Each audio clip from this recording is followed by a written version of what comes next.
All right. The Locked On NHL network has come out with their top 100 NHL players. Where did the Colorado Avalanche land? We'll talk about that. New episode of Locked On Avalanche coming at you.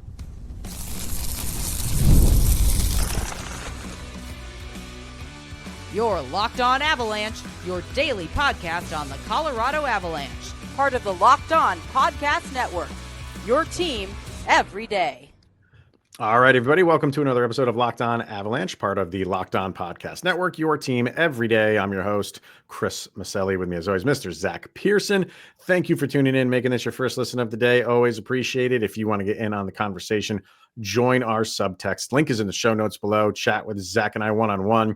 Get your opinion, everything Avalanche related, and share it on this very podcast. We'll be getting some feedback from our people in subtext about this top 100 players list that was just released earlier in the day, voted on by the hosts from all the Locked On NHL shows across the network. We'll get to that in a little bit. We'll get to this ESPN thing, which anytime I can go in on ESPN, I'm going to take advantage of it. ESPN and hockey specifically. Yeah. And we got another juicy one here where it's just like all-timer, ripe for the picking of just throwing it back in ESPN's face, which I will always take that opportunity. Oh my goodness. But first, Zach, we're starting right here, man. What is up with that? Love it. If you love it, love it. If you're listening like through radio in your car or whatever, and you don't know what I'm talking about, if you watch it on YouTube, you do, because I had to start with this. The Avalanche went on a team building retreat, I guess.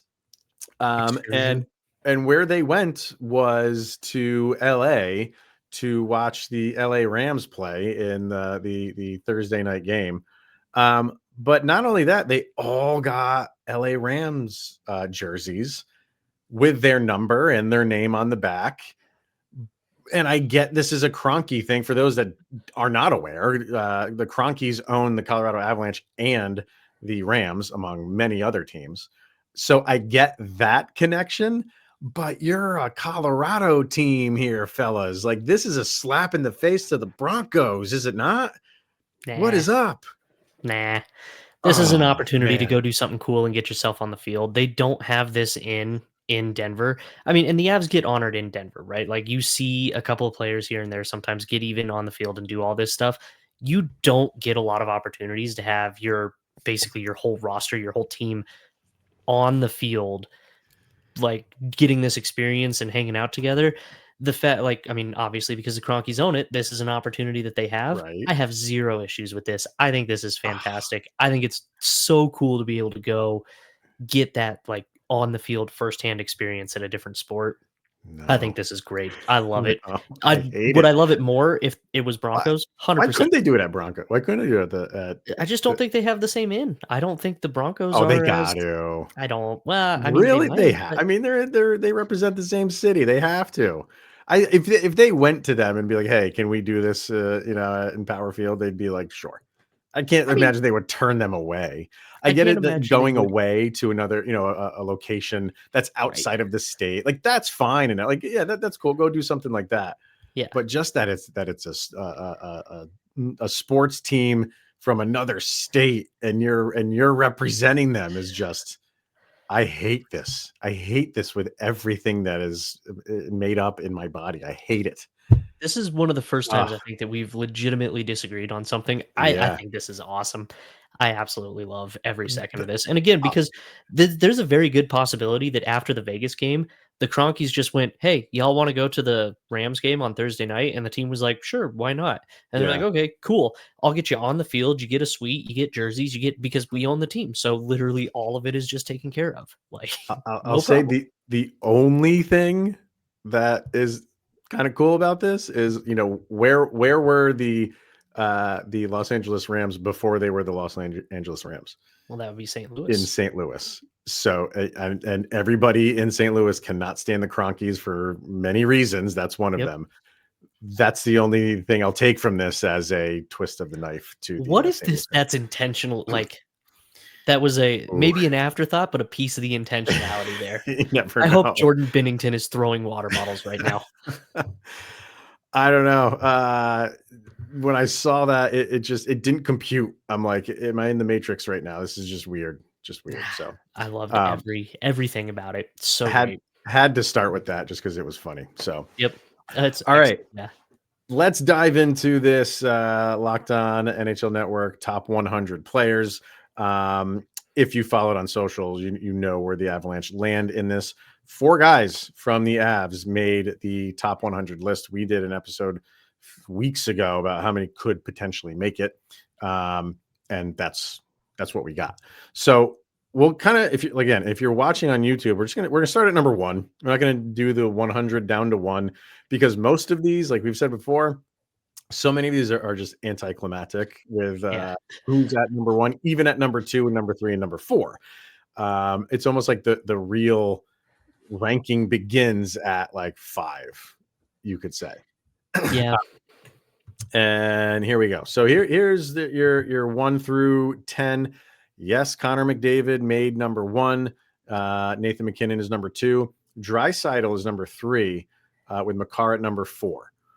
So I am not going to nitpick here. And almost every ranking you see, the top 4 guys are from 2 teams. It's those 4 guys. Yep. I would say on the majority of those rankings, Draisaitl and Makar are flip-flops. You usually get Makar at number 3 with Draisaitl at number 4. On our list, you have them the other way around. I'm not going to sit here and complain and say, oh, like he should be 3 and 4. Of course, I think he should be.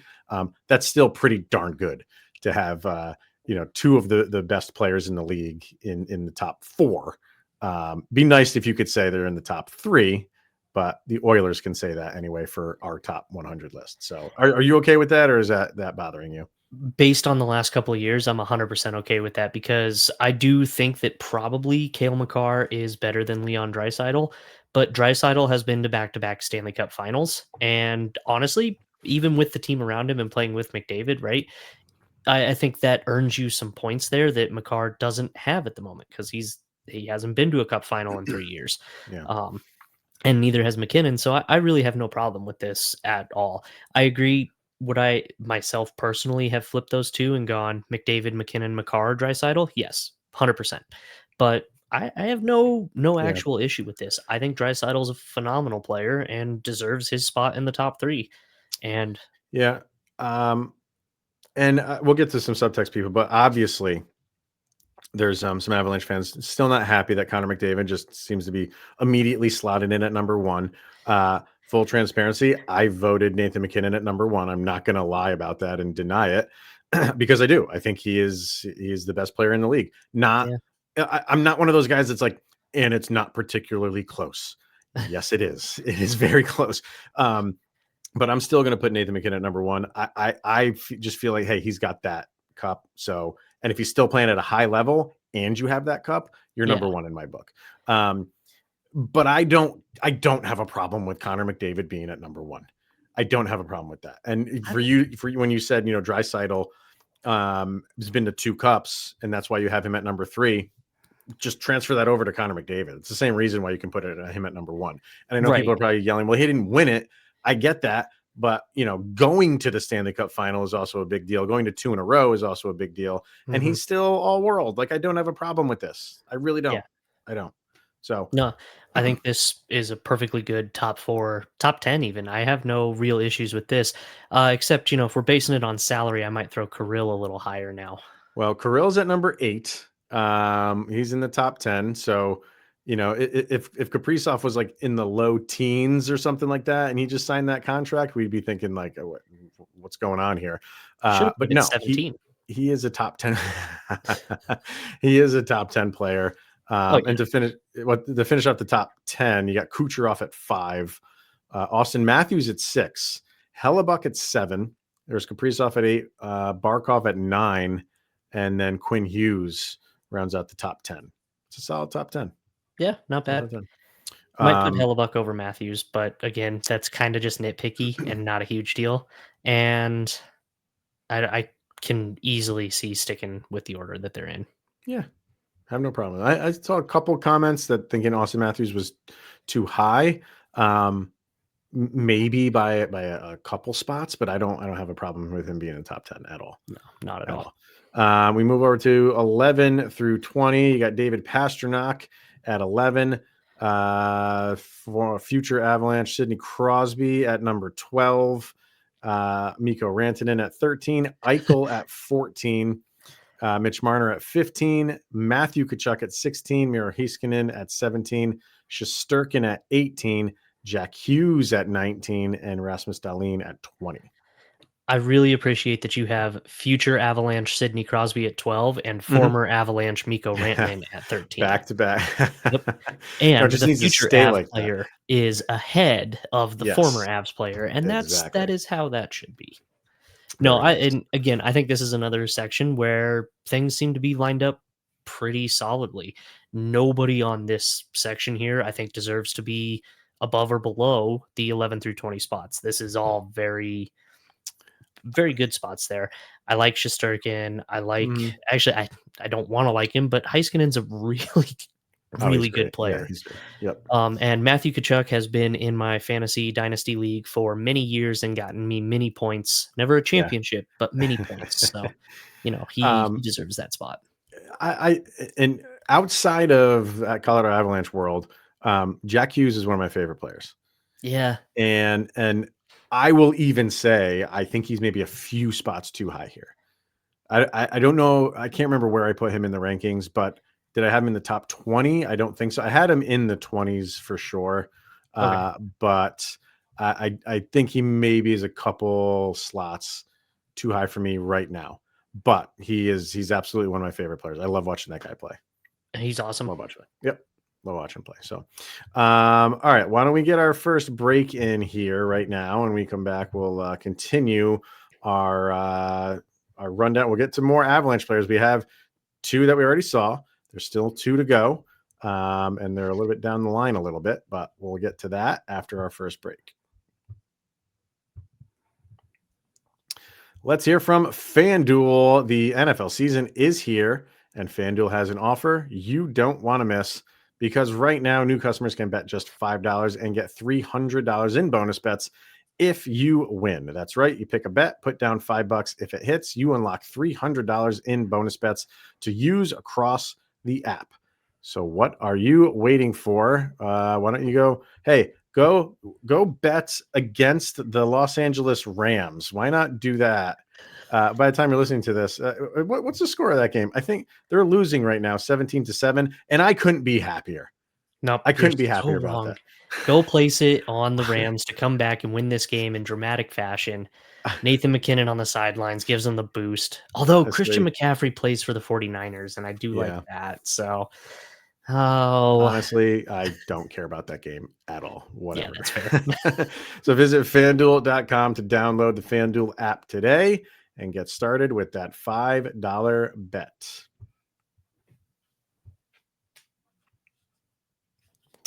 All right, so let's dive back into this ranking. We've done 1 through 20 so far. Why don't we get to 21 through 30? Oh, hang on here. Let's remove that. Here we go. There we go. We're back on track. All right, 21, Braden Point. So you got Lightning back-to-back. 3 Lightning guys in this 10 spot here, actually. Yeah. So you got Braden Point, Victor Hedman, Panarin at 23, Nylander at 24, Werenski at 25, Alex Ovechkin at 26, Sam Reinhart at 27, Sebastian Aho at 28, Sebastian Aho of the Hurricanes, obviously, Mark Scheifele at 29, and Vasilevsky at 30. A lot of blue on that screen right now. Yeah, there is. A lot of guys from blue or red, pretty much. I think Vasilevsky is low here. Agreed. He needs to be higher. Yes, he does. I feel like maybe are we just getting tired of saying like it's funny, like are we getting tired of him saying like he's the best goalie in the league? I mean, Hellebuck has really kind of risen to the occasion, but is there that much of a difference between Hellebuck at 7? Yeah. And Vasilevsky at 30? No. I don't think so. And I mean, Vasilevsky also has Hellebuck in the regular season is outperforming Vasilevsky right now. I would 100% put that there. Yeah. Hellebuck cannot backstop a team on his own. And Vasi doesn't either. Tampa Bay has a really good team in front of him. So I'm not trying to be like, oh, Hellebuck only had or Vasilevsky only has all the help of the team in front of him. But Vasi is way better than 30. And yeah, it could just be some fatigue, some Vasilevsky fatigue. Could be. But why are we getting Vasilevsky fatigue, but not getting Connor McDavid fatigue? Constantly putting him at number one. Forward versus goaltender. Forwards are flashy and shiny. That's true. That's true. Yeah, and the other position in defenseman, right now, I'm sorry, like nothing against Victor Hedman. Zach Werenski is I'd put Zach Werenski ahead of Victor Hedman right now. 100%. So it's just weird how we're putting guys, the fatigue that we're talking about. Maybe it's a goalie thing. I don't know. That one, when I saw it, I was like, that doesn't sit well with me to have Vasilevsky down that far and Hedman better than Vasilevsky. I wouldn't even put him there. I put him behind Vasilevsky, Hedman. Yeah, like in the 30s or even. Yeah. And this is what I'm saying. Like, this is where we're getting kind of like, I agree, I don't agree. This is way out of bounds, or, this is where the kind of discussion starts in this 20 and below of guys are way too high or guys are way too low. Agreed. And I think that's the first one that was egregious to me was Vasilevsky at 30. Yeah, that seems just off. It does. Like, he should be above 20. He should at least be in that 11 to 20 range, I would think. I agree. I definitely agree. We go from 31 to 40. You have Jake Ottinger at 31. That's the other part of this. Do you think Jake Ottinger is right behind Vasilevsky in rankings? No.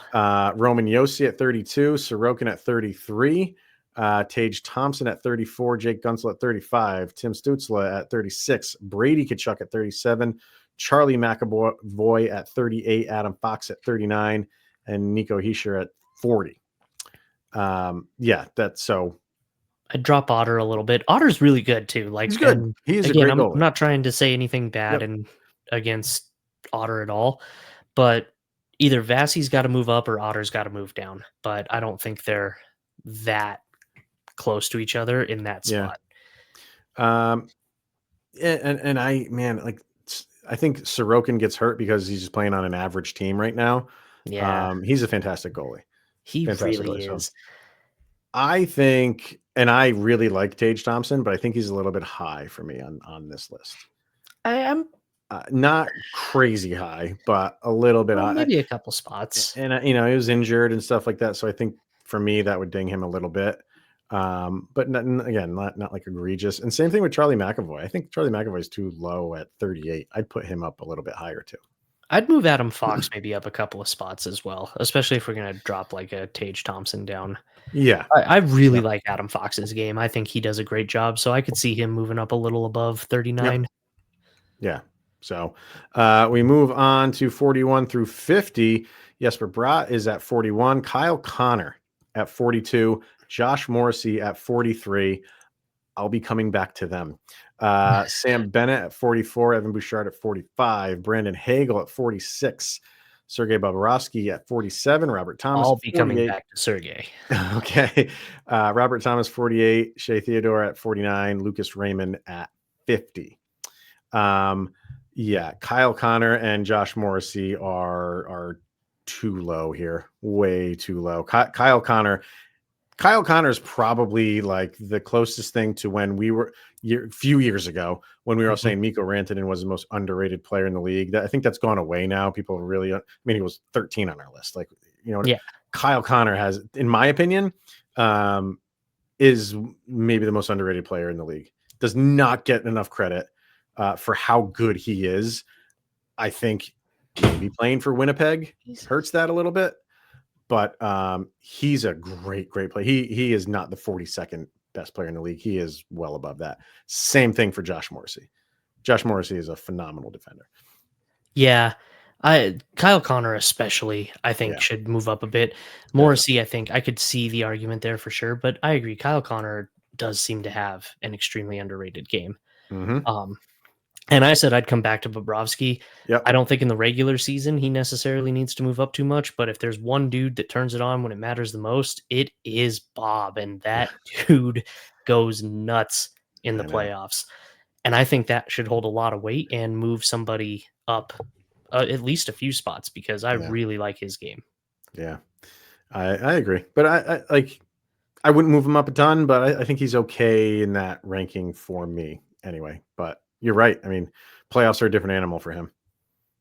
Totally. Yeah, completely different animal. He blows up in the Yeah. playoffs. He turns into a straight brick wall. It's amazing.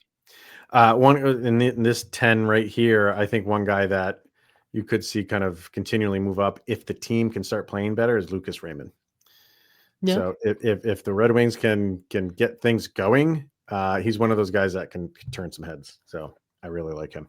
I'm actually pretty stoked to see the Red Wings just continue growing. Yeah. Yep. 51 through 60.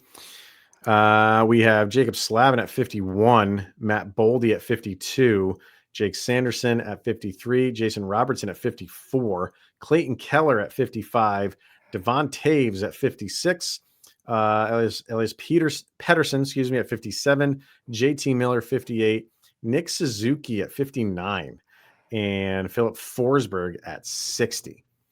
These are some good players, right smack dab in the middle of this top 100. And yes, we'll start with Devon Taves at 56 because you have problems with that. Yes, because I think he gets dinged for playing next to Cale Makar. I think if he plays on any other team, on any other line, you see just how good he is. Mm-hmm. But this is like having, I don't know, a solid gold trophy next to an oversized diamond, platinum, ultra shiny trophy, right? Like Devon Taves is fantastic. I don't think he needs to go up a super crazy amount, but I think he is way underrated just for the simple fact that he plays directly next to Cale Makar for his entire career right now. I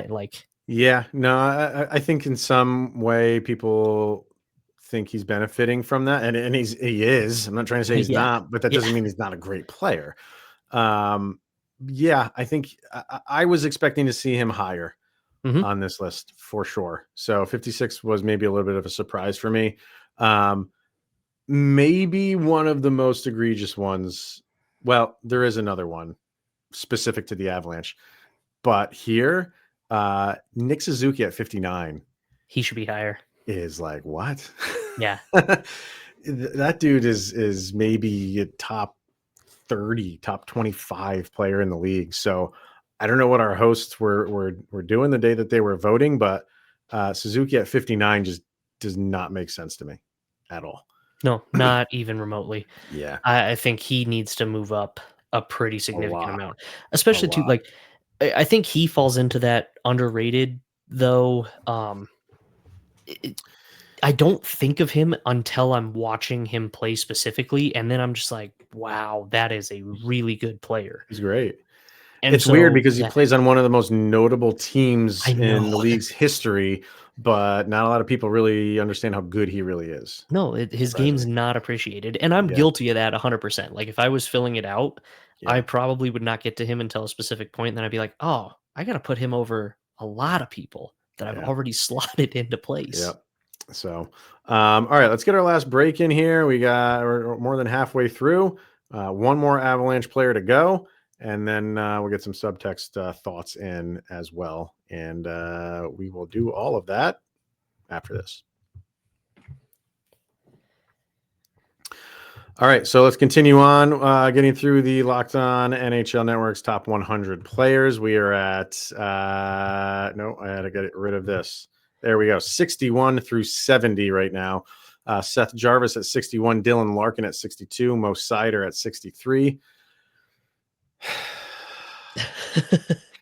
Connor Bedard at 64. If you couldn't tell by my deep breath, we'll come back to that. Rope Hintz at 65, Thomas Harley at 66, Eriksson Ek at 67, Macklin Celebrini at 68, Matthew Barzal at 69, and Gustav Forsling at 70. First of all, I think Forsling is too low. I don't think Forsling deserves to be at 70. I think he should be higher. And then you have the two kind of young bucks that, everyone's saying they're the next up and comers that are the face of the league, and Connor Bedard at 64 and Macklin Celebrini at 68. Make it make sense for me, Zach, because I'll tell you where I put Connor Bedard. I put Connor Bedard at exactly 100. He was my last vote. Really? Yeah, and it's not that I don't think he's not. I think he's going to be great. But is Connor Bedard the 64th best player in the league right now? No. Is he better than Macklin Celebrini right now? That's another question you can ask. I know he's got 2 years in. Celebrini's only has 1, and we always kind of get up for like those rookies that have a really good year and want to throw them way higher than we need to.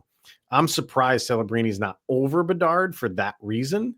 But I think Connor Bedard is way too high on this list today. In next year, if he has a good year, we can revisit it. But he hasn't, and it's not all his fault because we've talked about the Blackhawks and how terrible they are.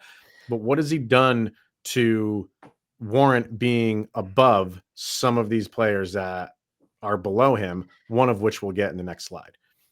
He hasn't. And I think this harkens back to my Cale Makar at number 4 versus Draisaitl at number 3.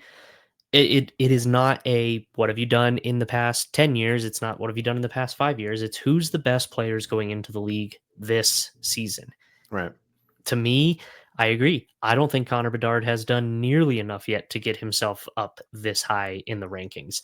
This feels like basing him off of potential, and that just doesn't always work out. Right. And I think I agree. He's got a super high ceiling. The guy has so much potential.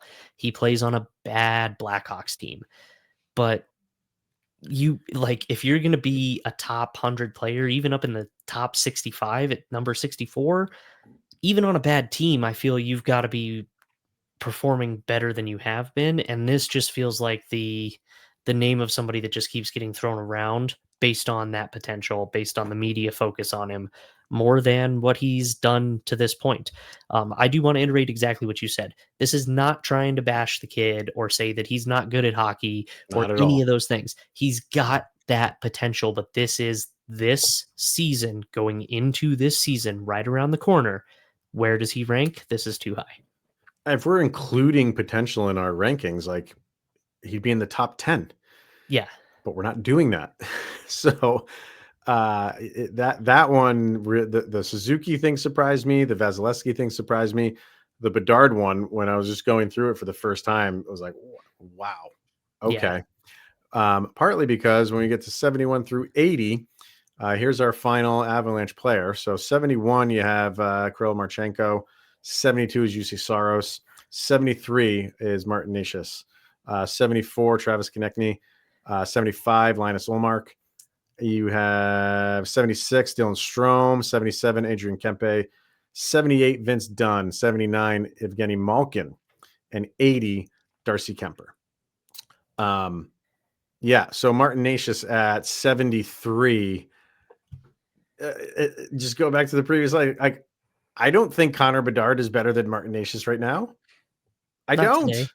Not exactly today. He's not. Right. So and I'm fine with where Necas is right now. Like I don't have a problem with him here at all.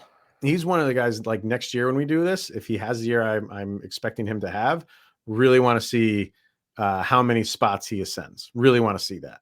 Yeah. But for right now, okay, I can give you 73. I think 73 is a perfect spot for him. Yep. But I agree with what you're saying as well. If he's going to be at 73, if you're taking this right now, to me, these lists are you're signing guys, like you're ranking how you would sign guys to this season contract, not a long term. If I'm building long term, I'm probably taking Bedard over Necas. I just probably am as a long term option. And if that's how we're ranking them, then I guess. But to me, this feels more like who's the better player hitting their stride, like in the moment right now, who's going to do more for you at this time. I think Martin Necas is going to do better than Connor Bedard. But I agree. I don't have a problem with him at 73. I just think that means Bedard has to be moved down. Right. Bedard needs to move way down. Way down. So let's go through 81 through 90. I have Jordan Kyrou at 81, Lane Hudson at 82, Tom Wilson at 83, Nikolai Ehlers at 84, Jeremy Swayman at 85, John Tavares 86, Anze Kopitar 87, Andrei Svechnikov at 88, Anthony Cirelli 89, Philip Gustafson at 90. I don't care for Tom Wilson that much, but probably a good spot. I know there's one subtexter who's not happy with that comment, but yeah. I think I would love him if he was on our team, but I can't He's one stand of him those on a different guys. team. Yeah, He 100%. I think is, my tone would yeah. change entirely if he played for the Avs. But I'm not a huge fan of his. I don't necessarily have a problem with 83. This section, I'm probably good with. Yeah, that's all right. And then the last one, we gotta get there we go. 91 through 100. Mackenzie Weegar at 91, William Eklund at 92, Cole Caulfield 93, Jared McCann 94, Noah Dobson 95, Matt Duchene makes the list at 96, Logan Cooley at number 97, Brock Faber at 98, Eric Carlson 99, Tomas Hertl rounds it out at number 100. So of all the things Duchesne's done in his career, he couldn't do enough just to get up to his number for this list. That would have been so awesome.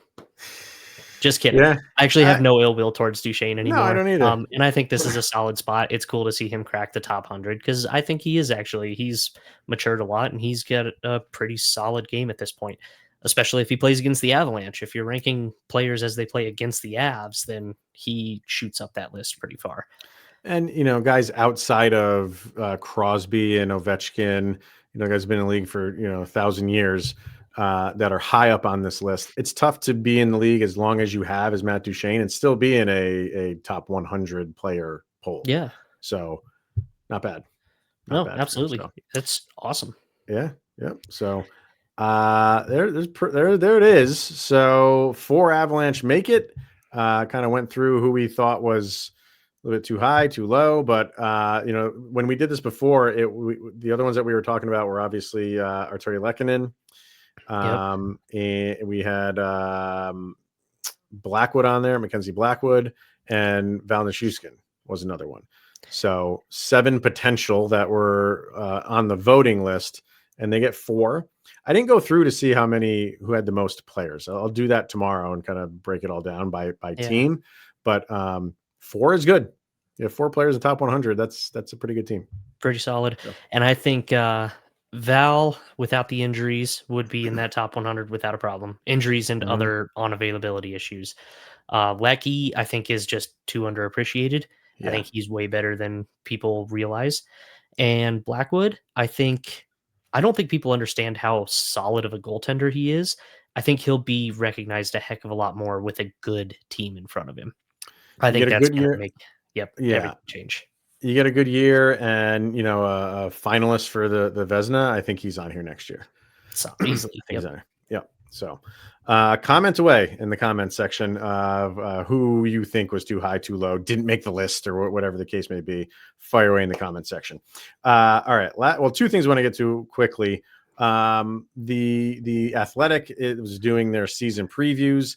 Love the way they do their season previews because they base it on like statistics and deep analytics on how they make their rankings. It's not just a gut feeling that a writer has like, oh, I think they're going to finish higher than this team. It's all based on data, right? So, and they're fantastic reads, really dive deep into each team. So they've been releasing 3 every day over the past however many days. There's 3 teams left, one of which is the Avalanche. So they're going to be in the top 3. The only teams remaining are them, the Oilers, and the Lightning, believe it or not, which is a little bit surprising to me to see the Lightning, but they let the numbers do the talking. They don't say, oh, wow, the Lightning are way up here, but we don't think they're as good as a top 3, so we're going to drop them. No, they put them wherever they have them. So we'll find out on Friday where the Avalanche sit, but they're going to be top 3, which is what the analytics say. I know that doesn't, guarantee you anything, but it's nice. Nope. On paper doesn't mean anything. That's why you play the games. But I do like that they back it up with a massive amount of data that they put into it. Huge. And I can't wait to see where they've got the Avs ranked in that top 3. So we'll get, and whenever that does come out, which will be Friday, we'll talk about that on Monday. And then the last thing we're going to say, like with this whole ESPN stuff, I keep going back to it because I'm not a fan of ESPN, never have been. I appreciate the people that work over there on the hockey side. They do the best that they can when their own network is making them work for every second of screen time that they can get. So the people that work over there on the hockey side of ESPN, I genuinely think do a good job, as best job as they can do, given how little ESPN promotes the National Hockey League. And I was against it. I want to say I was against it. I shouldn't say that. But when they signed on this deal with ESPN, you can go back and listen to that episode. I was like, it's going to get buried, people. And everyone was so happy about it. And yes, you have the vehicle of ESPN and much more notoriety than you were getting. I completely understand that part of it. But ESPN is doing exactly what I said they were going to do and give it zero airtime. And the latest, whatever you want to call this, you've probably heard about it if you follow hockey. I don't even know who Ben McDonald is, and I'm not trying to slight him or anything like that, but he's covering the Padres and the Cubs. Yep. And they're coming back from break, and they're when they come back from break, they have the graphics up for opening night, and they throw, the whoever was the play-by-play guy says to him, are you going to be watching that? And he basically says, no, there's a 0% chance I'm going to be watching that. And that's just a bad look from your network, which has millions of dollars into a sport, and you bash them. What's that? Billion. It was 2.8 billion. Was it billion? Yep. So that's even worse. And to top it off, and huge shout out to the play-by-play guy, because he even goes, "Oh, I know you'll be watching it because it's an ESPN broadcast." And the other guy's like, "Oh, 0% chance I'm turning that on." And he tried to steer him in the right direction of don't say, like, nudge, don't say that. Like, and he still said no. There's a 0% chance I'm going to be watching that. I'm going to be honest with you. I appreciate the honesty. But maybe don't say that on air when, like your network is trying to promote something that's on your network. Yeah. And this to me just goes to ESPN is like, oh, the worldwide leader in sports, which is laughable because like it's the worldwide leader in two sports. Football and baseball. Well, basketball. They're huge into basketball. That's true. Baseball's taken a back seat. I think baseball like terminated their contract with ESPN because they were not promoting it the way baseball wanted it promoted. It's football and football and basketball and everything else. We'll get to it when we get to it, which is like at the bottom of the hour when everybody tunes out. And then the guy goes, he tried to do some damage control and made it worse for himself by saying he didn't even know hockey had an NHL had a contract with ESPN. Like, I got nothing, man. You got to be at least aware of that just a little bit. But why do you have not everybody doesn't watch every single sport. I get that. I don't do that. You listen to this show, I don't watch NBA. Yep. I don't watch soccer. Yeah. But I'm not sitting here like I completely understand millions of people do. Yep. So I'm not going to turn around and say like, oh, those sports are terrible. I have problems with those sports, but I understand that people like them. Especially if your network, if Locked On was like, hey, by the way, we're really promoting this thing that we're covering here coming up. And you were like, nah, I'm not touching that. They'd come down and Locked On would be like, no, you got to cover that. Yeah. Or it's being like, oh, we have a show about that. That too. And then to double it down like that, like, no, I'm not watching that soccer show. Oh, we cover soccer? I had no idea. No, that's brutal. That's a bad look. It's just bad. It is. And it continues to be a bad look for ESPN. And having said that, like, I don't think that the NHL really can go anywhere else for them to have a better vehicle, a bit more notoriety, because ESPN is very powerful. Yep. But they just stuff like this just really just annoys the heck out of me, because it's fine if this guy doesn't know it, but like just it was almost like arrogance of him talking about like who watches hockey. I know. Sorry, bro. Like millions of people do. And it's a sport that a ton of people love. And if you just for 2 seconds would step back and get out of your own little bubble that you live in, where, by the way, doesn't revolve around baseball anymore. I love baseball, but baseball is not what it used to be. And you're not the number one sport. Maybe broaden your horizons a little bit, or at least know the company that you work for who they have other contracts with. Right. And don't knock it when they're trying to promote it. And you need to actively promote it so that they don't lose money on their huge investment. Yeah. It's a bad It was look. embarrassing. Terrible. Really, really embarrassing. So, and I'm so happy the pushback that, and the flack that they're getting from it. So happy about it, because it's and they deserved. rightfully should. Yeah. And you had Buchagros go on. Buchagros had a nice clap back too at him. It was solid. That was nice. So, again, the hockey crew over ESPN, keep doing what you're doing. You guys are trying, and that's the good part of it. I just wish everybody else at ESPN would back them a little bit more than they get backed, because it's almost non-existent. Yeah. Almost non-existent. So, all right. Rant over. And it's going to wrap up this episode as well. So we'll be back on Monday. We got one more preseason game to go, and then we have actual meaningful games next week. So we'll get into predictions and stuff like that for Monday's episode. So sweet. Make sure you tune in to that one. But for this one, thank you for tuning in, making it your first listen of the day. That is always appreciated. He is Mr. Zach Pearson. I am Chris Maselli. This is the Locked On Avalanche podcast. We'll see you guys on Monday, and you'll have made it through another weekend where you're that much closer to top 100 player Sidney Crosby being a part of the Colorado Avalanche.